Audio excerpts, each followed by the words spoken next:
Cerca de 300 jovens receberam hoje o sacramento da Crisma. A Igreja da Sé acolheu a cerimónia, que contou com a presença de várias dezenas de fiéis católicos vindos de todos os cantos do país. Estes jovens vieram de diversas paróquias do país para receber o Crisma. Segundo a Igreja Católica, este sacramento os transforma em mensageiros da fé. O sacramento do Crisma, aquilo que nós chamamos o sacramento da profecia, é onde o cristão recebe a força do Espírito Santo para se tornar mensageiro do mesmo Evangelho, do mesmo Cristo. Digamos que no Crisma acontece o que aconteceu com os apóstolos no Pentecostes. Eles receberam o Espírito Santo e depois partiram a anunciar a morte e a ressurreição de Cristo ao mundo. Também os crismandos recebem o Espírito Santo para partirem a serem mensageiros da fé em Jesus Cristo ao mundo inteiro. O bispo Dom Manuel Antônio apelou para que todos se deixem guiar pelo Espírito Santo e amem-se uns aos outros por um mundo melhor.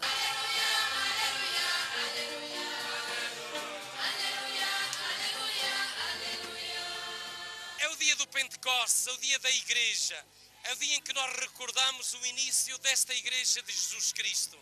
Pois bem, aquilo que eu pedi a todos é que hoje também nos deixássemos animar pelo Espírito Santo, nos deixássemos guiar pela verdade do Evangelho, amássemos a Igreja que nasceu com Jesus Cristo e verdadeiramente fôssemos cristãos a sério, construindo o reino de Deus, o mundo que Cristo quer.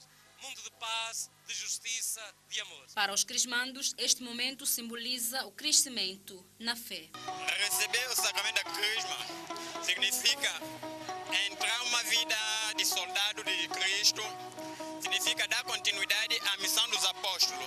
O que os apóstolos fazem é o que nós vamos, a partir desse momento, dar essa continuidade, ajudar nessa partilha de palavra de Deus, de acolhimento e de auxílio aos mais necessitados. Receber o sacramento para Crisma para mim significa que vamos tornar mais responsável na fé, adulto, vamos ser humilde, ajudar o próximo. Também vamos contribuir ajudando a igreja. Para mim, Crisma confirma meu sacramento, meu batismo. Ao todo, foram 300 jovens que receberam o sacramento do Crisma e dizem-se prontos e mais maduros na fé.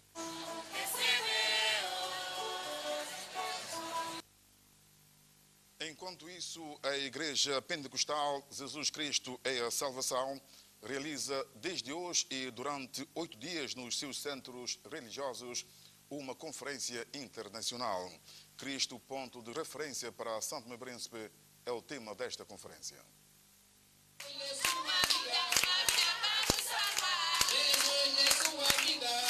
Com louvor, os fiéis da Igreja Pentecostal Jesus Cristo é a Salvação mostram o quão importantes são os ensinamentos do Senhor Jesus Cristo. É nesta ordem de ideia e devoção que celebram a Conferência Internacional sobre o lema Jesus Cristo, ponto de referência para São Tomé e Príncipe. Uma conferência muito importante para a nação, não só para os nossos membros, como para, em nível geral, o povo de São Tomé e Príncipe precisa muito bem desta conferência, porque é uma conferência que trará 4 objetivos: as bênçãos espiritual no primeiro ponto, depois as bênçãos financeiras, depois bênção também material e física. Trará também muita prosperidade mesmo para essa nação. O pastor, confiante nos benefícios das orações, convida toda a sociedade a participar. O povo realmente, nesse momento, nesses últimos tempos, encontra-se doente. Não é doente porque está naturalmente, é uma doença subnatural, porque as pessoas realmente estão a construir casas, há muitas prosperidades face da terra.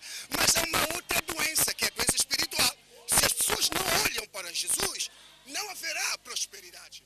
Olha só o que Jesus disse: deixo-vos a paz, dou-vos a minha paz, não dou como o mundo dá. Está vendo? A paz de Jesus trará prosperidade espiritual, financeira e física para esta nação. Que o povo venha escutar esta conferência. Estamos a iniciar hoje, dia 19. Durante a semana estaremos aqui todas as 18 horas a orar. E no domingo estaremos concentrados em São João da Vaz, no terraço ali, 6 de setembro, com toda a massa. Durante 8 dias, vários temas serão abordados, dentre os quais espirituais e materiais. O culminar desta conferência, que acontecerá no dia 26, irá contar com a presença de pastores internacionais da mesma congregação religiosa.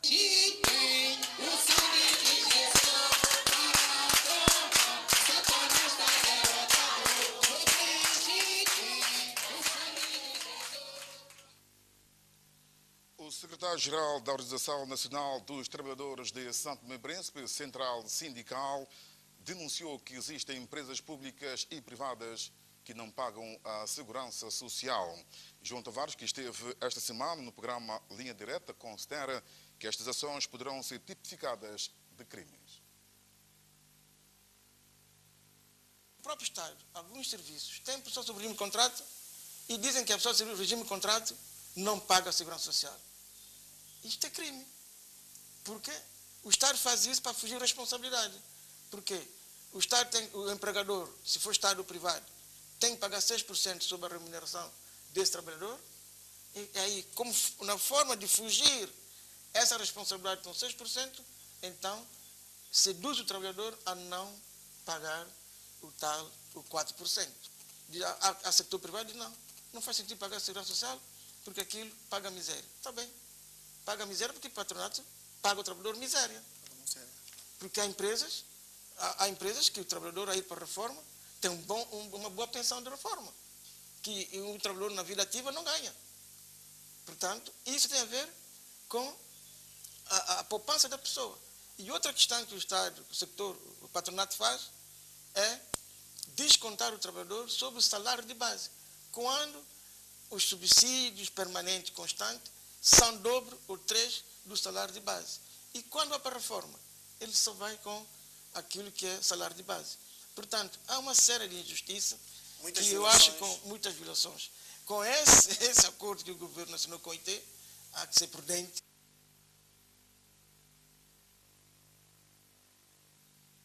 João Tavares, sobre o caso da segurança social. Numa caravana que parece prometer muito frio no final da tarde, o voador Panhá começou a tomar conta do mercado nacional. Com muitos a questionarem o seu período de levantamento, o certo é que o voador Panhá marcou o início do delicioso prato para muitos santomenses, o quaquá. Ainda num espreitar algo tímido, chegou a gravana e com ela o voador Panhá. Para muitos e até mesmo para os pescadores, um levantamento antes do tempo, o que choca com a tradição. Antigamente, o voador é em junho, mês de junho. Mas agora, o está mudado. Agora, desde maio, vem quando abril, levanta valor. Em ato contínuo, o voador Panhá permanece menos tempo entre nós e, consequentemente, a quantidade no mercado é menor, o que faz com que os preços sejam menos acessíveis. Isso mesmo reconhece o Mano Vitor, pescador da cidade de Neve. Tempo determinado para levantar e assim o voador demora por um longo tempo. Mas agora, cada um levanta o voador da sua maneira, se levanta daqui, vai aqui. Pronto, o voador não demora por muito tempo. Então por que é que os pescadores não juntam para poder decidir uma data certa para poder levantar o voador? Antigamente havia ordem. E havia pouca população, havia pouco pescador, havia ordem. Mas agora não, agora muitos pescadores, eles não aceitam. Mais barato de valor, mínimo que eu sei, pode atingir até 6, 10 mil dobras a 7, 10 mil dobras. Mas mais que isso não. O certo é que mais barato ou não, a época do voador Panhá chegou e abriu portas para o tradicional quaquá. Lalá, que há cerca de 2 décadas tem um negócio de quaquá como um meio de ajuda à subsistência dos filhos, considera que nesta altura o Panhá está um pouco caro, o que enfraquece o negócio. Não tem assim com saída ainda, porque vai começar a morrer antes de tempo. E como é que está a comprar o quaquá? Acha que neste momento o quaquá está barato ou está um bocado caro? Está um bocado caro. Eu gostaria que ele morresse, até 5 mil dobras eu vendia. Quando morre mais, a gente vende mais barato. E agora está a vender a quanto? 10 mil dobras. E a saída é mais difícil? Todo mundo está a vender, saída é um pouco difícil, mas leve vai. Leve, clientes é que não faltam. É o caso de Flávio, que no tempo do quaquá nunca deixa escapar a oportunidade de saborear 1 a 3 quaquás, sem reparar muito nos preços. Por enquanto está barato, porque agora não está a morrer assim constantemente. Agora está a morrer, já começou a morrer bastante? Mais ou menos. E sempre come quaquá nesta época? Sim, sempre nessa época. Sempre mês de maio, sempre nós comemos quaquá aqui. E quanto é que vai voltar a comer? Quantos quaquá que vai comer outra vez? Depende, posso comer mais de 2 ou 3. Com a chegada da gravana, o quaquá volta a fazer parte da dieta alimentar de muitos santomenses, no final das tardes até à noite dentro. Vamos agora rever os principais assuntos que dominaram a semana em retrospectiva.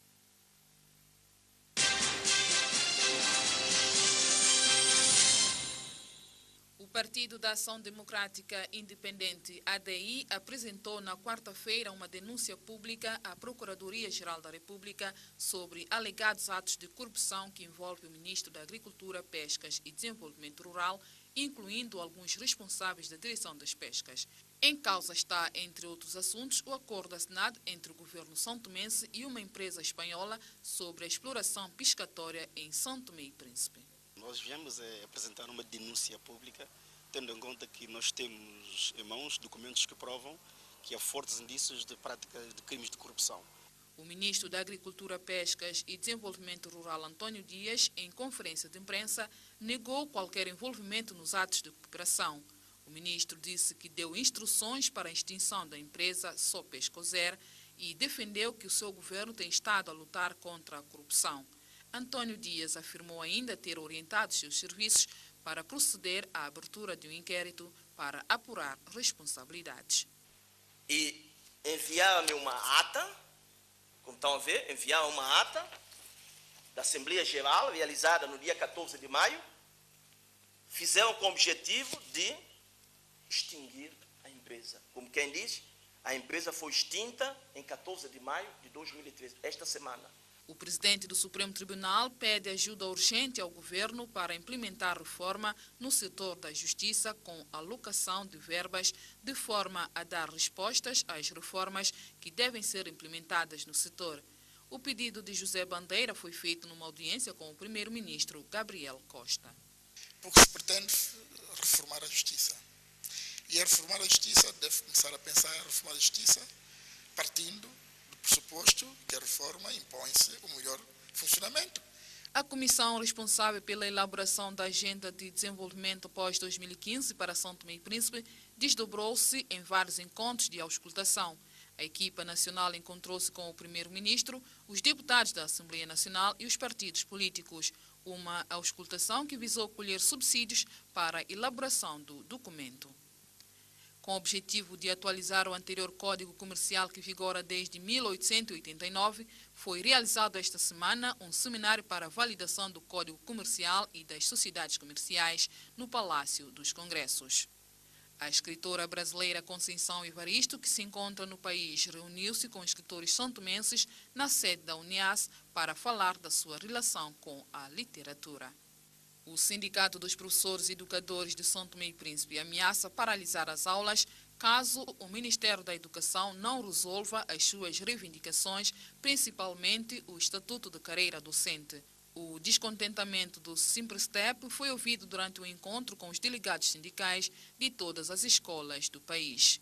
As coisas não estão no bom caminho, tudo indica que a situação poderá agravar. O problema se arrasta com muito tempo e não há penso, no meu ver, que não há razão para o problema estar arrastado como está. O pintor Janique dos Santos apresentou esta sexta-feira no Centro Cultural Português o seu primeiro trabalho individual de pintura. A exposição é uma forma de homenagear as figuras que fizeram história no mundo.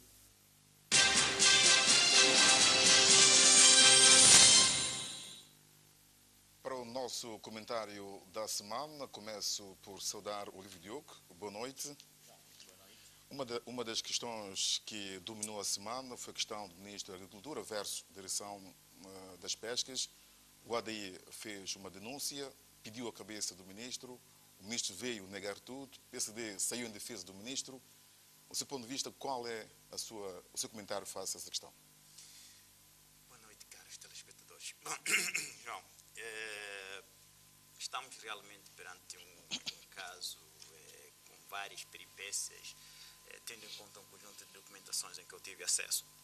Em primeiro lugar, temos que começar por a atitude do ADI, que, como o ministro próprio reconheceu, uma atitude positiva. Eu também quero dizer que é isso que servem para isso é que servem os partidos políticos, para denunciar casos de corrupção, este tipo de atos, e, portanto, esperar por eles. Bom, João, ainda sobre o ADI e o PCD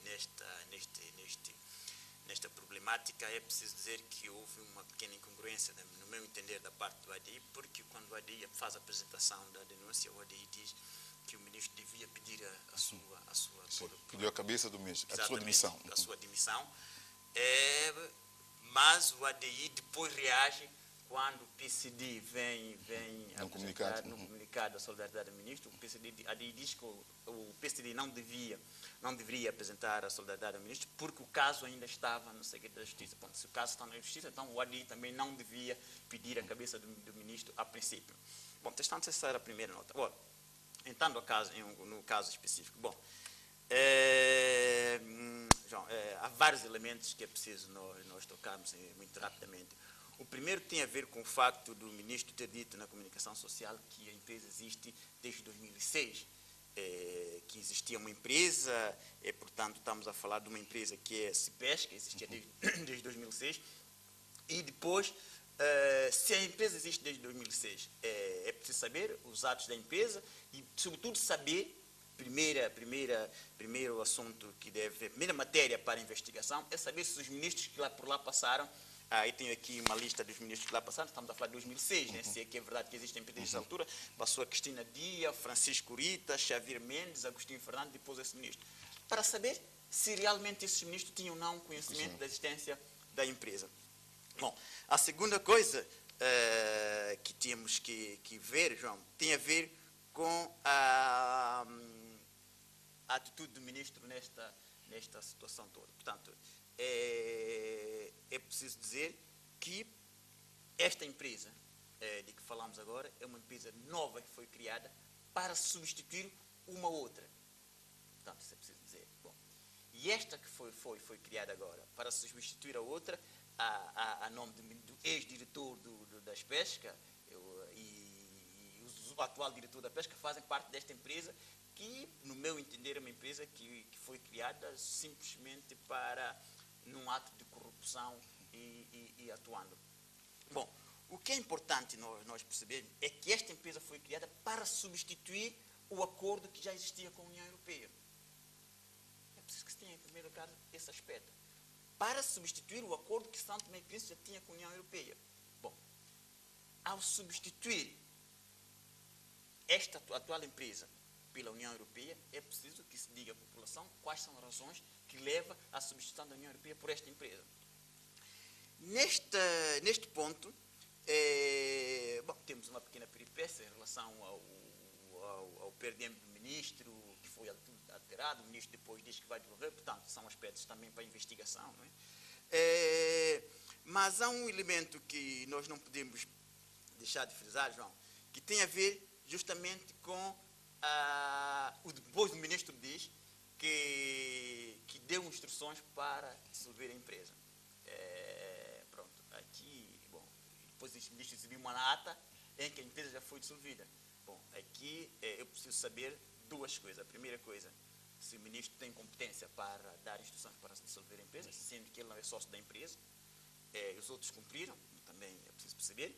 E saber, a partir deste momento, porque de tudo que eu tive, das informações que tive acesso, a empresa era a empresa que recebia recebia as transferências e depois canalizava para a empresa Equador. Portanto, é preciso saber quem passará, qual será a empresa agora que passará a discutir este processo com essa nova empresa que se passou a fazer o processo. João, há mais dois elementos que é importante neste processo, João. O primeiro deles tem a ver com a atitude do ministro. Bom, é preciso dizer que esta atitude do ministro, aqui neste lugar em que eu estou sentado hoje, foi uma atitude bastante abominável. E eu falo desta atitude abominável do ministro porque no passado recente nós também já tivemos um caso deste em que o ministro Agostinho Fernandes também esteve aqui assentado e a atitude que estes dirigentes têm para com o jornalista que está ao lado é que é um pecado que teve de ser sarado. porque não se pode continuar a que cada vez que o ministro tem um problema, aparece ao lado da televisão, e este ministro faltou com respeito à profissional Cátia Aragão. Isto é um ato que deve ser dito, porque a Cátia, quando tentava interromper o ministro teve uma atitude completamente abominável. Este tipo de atitude é preciso que sim tome atenção a essas medidas, porque cada vez que o ministro tem um problema, pode vir para cá e criarmos essa situação que para nós não anda bona a favor do nosso país. A segunda a questão, João, tem a ver com o facto mais uma vez, parabéns para o ADI. Este parabéns para o ADI porque nós temos um conjunto de suspeições que que nós assistimos no momento daquilo que se chamou, que foi chamado o Estado da Nação, em que houve várias suspensões. O primeiro-ministro falou de várias suspensões, mas até agora nós não sabemos, porque disse que se ia criar uma comissão no Parlamento, que iria apresentar estes atos à comissão de inquérito. Até agora nós não sabemos o que aconteceu. O que nós queremos saber é, da parte dos partidos que suportam o governo, onde foi parar a comissão de inquérito, se deu entrada à Procuradoria-Geral da República ou se não. Bom, terminando essa peripécia, é preciso dizer que, de tudo o que eu disse, eu devo salvaguardar que este ministro é um ministro competente, é um ministro dinâmico. Será que a intenção do ADI era mesmo para eliminar o ministro, no fundo? Não. Segundo as declarações do próprio ministro? Bom, estas foram as declarações do próprio ministro. Eu prefiro acreditar que a intenção do ADI não era eliminar o ministro, porque se a intenção do ADI era eliminar o ministro, a ADI está a bater numa tecla errada, porque este ministro é competente, é muito dinâmico e é um ministro que eu sou da opinião que toda a investigação se desenvolva de forma célere para que o ministro, para se provar se o ministro é ou não culpado na matéria, para que ele continue a desenvolver o seu papel. E era, sobretudo, esses elementos que eu queria falar. Exatamente. Eu queria colocar uma questão, mas um pouco jurídica, tendo em conta que o país ainda não tem uma lei de responsabilização de titulares dos cargos políticos, mesmo que haja ou não uma investigação face ao ministro, não há uma lei para punir o ministro, caso haja o ato de corrupção, ou como é que vamos tentar solucionar esse caso, tendo em conta que ele exerceu essas funções enquanto o titular do cargo político. Bom, João, é uma questão que podemos... Portanto, esta é uma questão que, como falou da outra vez aqui o Dr. Adelino Pereira, é uma questão que, pronto, temos que trabalhar para ultrapassar isso. Mas, todavia, João, há um elemento muito importante neste processo, que é a Procuradoria-Geral da República. A Procuradoria-Geral da República é uma instituição de total nulidade. A Procuradoria-Geral da República não tem feito nada no que diz respeito a estes casos de corrupção. É preciso que se diga. E eu aproveito para dizer claramente que eu sinto, eu acho muito estranho os responsáveis, as pessoas que são responsáveis na Procuradoria-Geral da República, que alguma delas eu conheço até tem competência, que aceitam estar à frente de uma instituição e que toda a gente vê que é uma instituição de total nulidade. Nulidade para caso de atos de corrupção, porque nenhum... corrupção. Sim, exatamente. Não houve nenhuma figura que foi julgada no país. Justamente. São de colarinho branco. Está bem? Exatamente. Toda a gente diz isso todos os dias. Exato. Agora vamos à questão de ameaça dos professores que poderão vir paralisar as aulas caso o Ministério da Educação não encontre uma solução para as suas reivindicações. Bom, uma questão que pode vir ainda a comprometer, a tremer um bocado o governo nesse sentido. Bom, João, esta questão é uma questão que é importante nós termos em consideração, que o primeiro aspecto que temos de ter em consideração é que os sindicatos, é para isso que existem os sindicatos têm o direito de reivindicar, e eu acredito muito seriamente que essa reivindicação do sindicato nessa altura é só para salvaguardar os interesses dos trabalhadores. Eu estou convencido que é isso. Bom, nesta matéria, como vimos na peça, o sindicato diz que é uma situação que vem arrastando a governo pós-governo. Bom, e agora temos este governo. O importante é que eu vi um comunicado em que o governo está a encetar esforço para diligenciar um acordo. Ainda um encontro está marcado ainda para a próxima terça-feira. Importante é dizer que antes deste encontro é preciso que o sindicato também respeite esta posição do governo, que o sindicato tem, porque a greve greve é o último recurso. instrumento, o último recurso que o sindicato deve recorrer quando está numa discussão com a entidade patronal. Portanto, é preciso respeitar isso. Eu estou convencido que o sindicato terá esta posição. Vamos já para a última questão, que dominou também a semana, a questão de elaboração do plano de agenda de desenvolvimento pós-2015. O país está no bom caminho no sentido para a elaboração desse novo documento de desenvolvimento do país? Sim. Quanto a este documento, João, eu quero dizer que eu estou muito satisfeito pela forma como o processo está sendo encaminhado. Em primeiro lugar, é preciso explicar às pessoas o que é isso, essa agenda pós-2015. Portanto, como sabemos, o ODM, Objetivo de Desenvolvimento da União, termina em 2015. E muitos países estão aquém de atingir este desiderato, esse objetivo. Portanto, o São Tomé e Príncipe também está incluído nestes países que não poderá cumprir esse objetivo. Então, como emanda a conjuntura internacional, o governo solicitou ao PNUD que criasse uma equipa, trabalhasse para a criação de uma equipa que trabalhasse nessa pós-agenda. É preciso dizer que essa equipa tem sido muito dinâmica, já tive encontro aos mais altos órgãos com os mais altos órgãos da nação. Mas só que a questão se coloca, esses encontros têm pouca aderência dos participantes. Bom, portanto, no caso dos partidos políticos, apareceram apenas 2. Os deputados, muito pouco. Portanto, este aspecto é o elemento essencial da minha intervenção no que diz respeito a isso. João, é preciso dizer que, no que diz respeito aos deputados, os deputados que não estiveram presentes naquela atividade, sabe por quê? Porque aqueles deputados acham que são mais importantes do que os deputados que estiveram presentes. Eu digo mais, esses deputados acham que são mais importantes que o núcleo que for constituído. E acham também que são mais importantes ainda do que o sistema das Nações Unidas e o PNUD que está por trás de todo esse processo. No que diz respeito aos partidos políticos, estamos de novo sobre a mesma situação. Os partidos políticos não apareceram porque não estão minimamente interessados naquilo que é uma agenda de desenvolvimento de São Tomé e Príncipe. Porque, João, repara, esta agenda está a passar a publicidade na televisão.